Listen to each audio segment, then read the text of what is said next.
ऐसा कोई सिस्टम नहीं है जिसे आप लोगों के लिए बना सकें, क्योंकि हमारे जीवन का समय सीमित है और शिक्षा हमारे जीवन का एक छोटा हिस्सा है।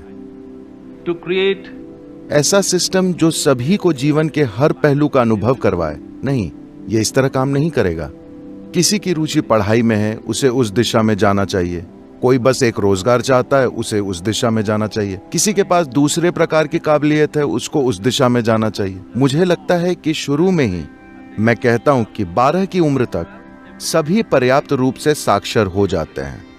वे इस देश में कम से कम 1 या 2 भाषाएं पढ़ सकते हैं। आप अंग्रेजी भाषा और आप स्थानीय भाषा पढ़ सकते हैं, जो भी आपकी मातृभाषा है।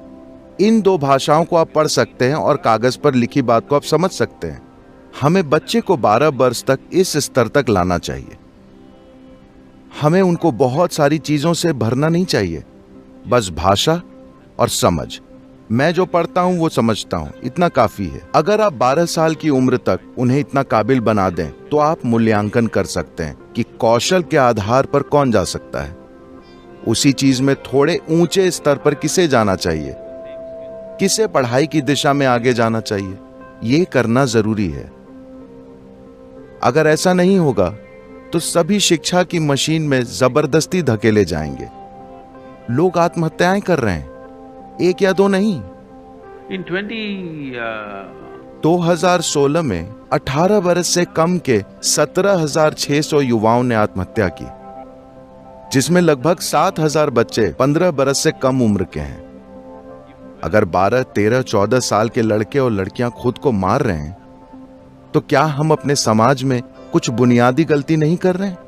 हेलो, बड़ी उम्र में नहीं, बल्कि 12-13 की उम्र के लड़के और लड़कियां जब वे ऊर्जा से भरपूर होने चाहिए, उस समय वे अपना जीवन खत्म कर रहे हैं।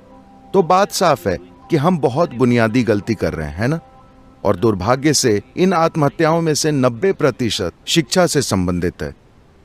कुछ दूसरी चीजें, परिवार या कुछ और, लेकिन इनमें से 90% शिक्षा से संबंधित है। निश्चित रूप से हमें शिक्षा पर विचार करने की जरूरत है कि बच्चों को शिक्षित कैसे करें। हम सभी को एक ही प्रक्रिया में डाल रहे हैं। हर व्यक्ति एक ही प्रक्रिया से गुजरने के लिए तैयार नहीं है। यह समझना बहुत जरूरी है। ये बच्चे को संभालने का सबसे क्रूर तरीका है।